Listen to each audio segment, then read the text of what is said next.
வணக்கம். சூதக காலத்தில் கருநிறமான சூதக வெளிப்பாடு அப்படின்ற ஒரு பிரச்சனை. இந்த கருநிறமான சூதக வெளிப்பாடை தவிர பல நிறமான சூதக வெளிப்பாடுகள்லாம் உண்டு.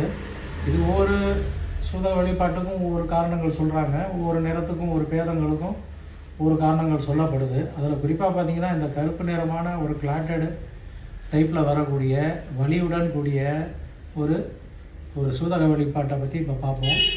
இதுக்கு பல பேர் வைக்கிறாங்க. குறிப்பாக பார்த்தீங்கன்னா பின்னாடி வர வேண்டிய ஒரு சில பெரிய நோய்களுக்கான அறிகுறி அப்படின்னு கூட சொல்கிறாங்க. இது ஹார்மோனல் இம்பேலன்ஸ்லேயும் இந்த மாதிரி பிரச்சனைகள் ஏற்படுறதா கூட சொல்கிறாங்க.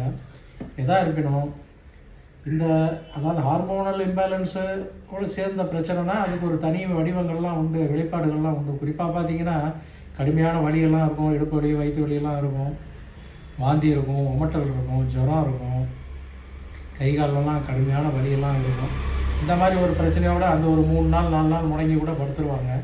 அவ்வளோ ஒரு சிவியரான பிரச்சனையெல்லாம் காட்டும். இதெல்லாம் ஒரு சிறப்பு அடையாளங்களாக பார்க்கப்படுது. இந்த மாதிரி ஒரு கருப்பான சூதகம் ஆரம்பத்தில் ஒரு சாதாரண ஒரு விஷயமா இருக்கும். குறிப்பாக பார்த்தீங்கன்னா இந்த மாதிரி சப்ரஸ் ஆகி போகும்போது, அதாவது தடைப்பட்ட சூதகத்தில் மாதங்களில் ஏற்படக்கூடிய இந்த மாதிரி ஒரு தடைப்பட்ட சூதகம் கூட அடுத்த மாத பிறவிடப்போ ஒரு கருப்பான சூதகமாக வெளிப்படும். அது ஒன்றும் பயப்பட தேவையில்லை.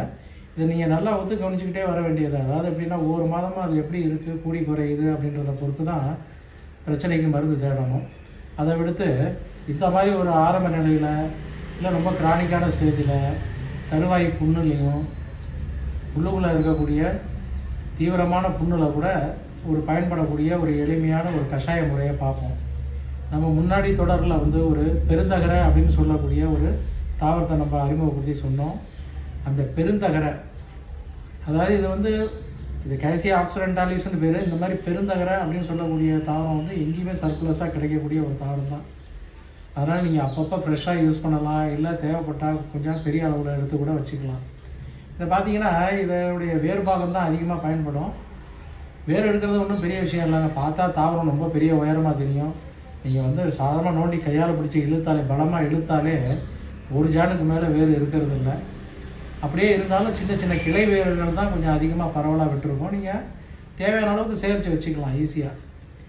அந்த மாதிரி மண் இல்லாமல் நல்லா அலசிட்டு பச்சையாக இருக்கும்போது ஒரு அரை இன்ச்சு அளவுக்கு ஒரு சின்ன சின்ன துண்டுகளாக ஆக்கி இதை நீங்கள் ஒரு காத்தாட காய போட்டு எடுத்து வச்சுக்கங்க. முடிஞ்சால் கொஞ்சம் வெயில் காய்ச்சலாக கூட போட்டு எடுத்து வச்சுக்கலாம். ஆனால் இது ரொம்ப ஸ்டோரேஜ் பண்ணி வைக்க வேண்டாம். ஏன்னா இது கொஞ்ச நாளில் இதோட தன்மை கெட்டு போயிடும்.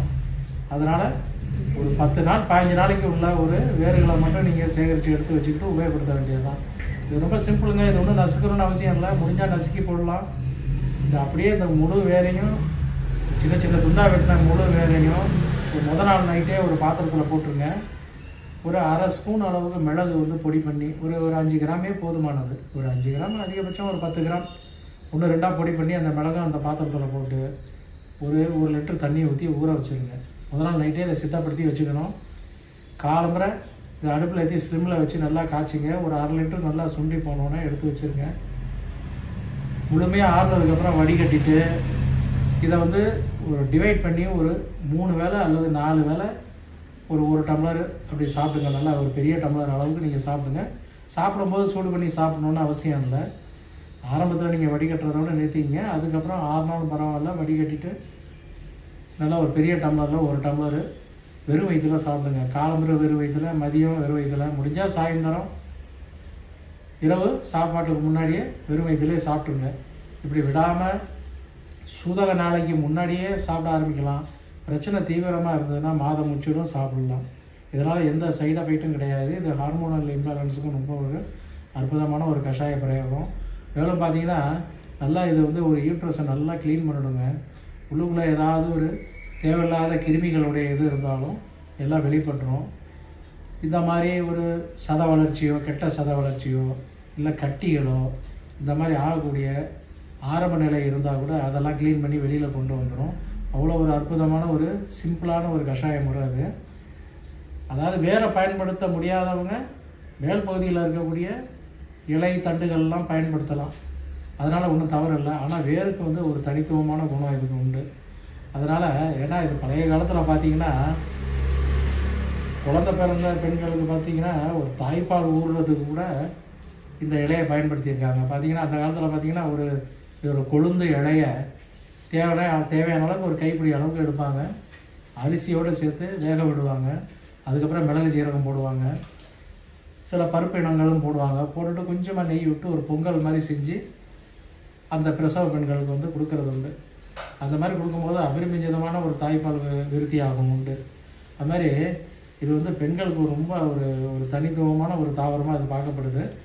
அதனால் இது ஒரு பயம் இல்லாமல் சாப்பிட்லாம் அப்படின்றதுக்காக தான் இந்த விஷயத்தையும் உங்களுக்கு நான் பதிவு பண்ணுறேன். தொடர்ந்து சாப்பிடுங்க, நல்ல ரிசல்ட் கிடைக்கும். மேலும் பார்த்தீங்கன்னா இந்த ஆண்களுக்கு வந்து ஸ்பெர்ம் கவுண்ட்டுக்குன்னு நிறையா விஷயங்களை தேடி சாப்பிட்றாங்க. ஏன்னா இன்றைக்கி வந்து பேப்பரில் பார்த்தீங்கன்னா எவ்வளோ மீடியாக்கள்லாம் நிறைய விளம்பரம்லாம் கொடுக்குறாங்க. அங்கே போனோம்னா பார்த்தீங்கன்னா ஜாதிக்காய் ஜாதிபத்திரிலேருந்து ஆரம்பித்து பாதாம் பிஸ்தாலேருந்து ஆரம்பித்து வெளிநாட்டு தாவரங்கள்லேருந்து எத்தனையோ சப்ளிமெண்ட்டுகள்லாம் இதுக்கெல்லாம் கொடுக்குறாங்க. அதிலலாம் வந்து விருத்தியாகாத ஒரு அணுக்கரு விருத்தி வந்து இப்போ நான் சொல்லக்கூடிய விஷயத்தில் சாத்தியமாக அற்புதமாக அனுபவத்தில் பயன்படக்கூடிய ஒரு பிரயோகத்தை நம்ம பார்ப்போம். அந்த வகையில் பார்த்திங்கன்னா மருதாணி விதை, அதாவது மருதாணி விதை பார்த்திங்கன்னா மருதாணியில் 2 டைப் இருக்குது. ஒரு சிவப்பு பூ பூக்கிற மருதாணி ஒன்று உண்டு, சாதாரண வெள்ளை மருதாணி உண்டு. எதாக இருந்தாலும் நீங்கள் உபயோகப்படுத்தலாம். குறிப்பாக வந்து வெள்ளை தான் எப்பொழுதும் காமனாக நம்ம பார்க்கக்கூடிய அந்த லாவ்சானியா அப்படின்னு சொல்லக்கூடிய இந்த மருதாணியே போதும் இந்த பிரயோகத்துக்கு. இந்த மருதாணியை பார்த்திங்கன்னா காய்கள் பார்த்திங்கன்னா ரொம்ப முரட்டான ரொம்ப தடிப்புள்ள காயாக இருக்கும். அதை உடைச்சி உள்ளுக்குள்ளே பார்த்திங்கன்னா சிறிய விதைகள்லாம் நிறையா இருக்கும்.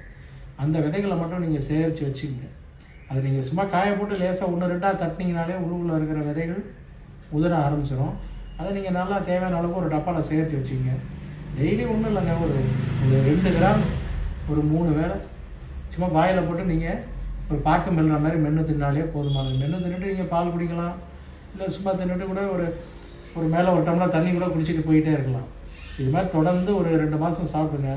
அதுக்கப்புறம் போய் டெஸ்ட்டு பண்ணி பாருங்கள் எந்த அளவுக்கு ஸ்பெர்ம் கவுண்ட் ஆகுதுன்றத நீங்களே ஆச்சரியப்படுவீங்க. இது அனுபவத்தில் உண்மை. இன்னும் ஒரு பயம் இல்லாமல், அதாவது முழு காய்களையும் பொடி பண்ணி சாப்பிட்லாம். ஆனால் அந்த முழு காய்கள் வந்து ரொம்ப ஒரு தோற்பான பொருளும் மலத்தை வந்து கொஞ்சம் கட்டிடும்.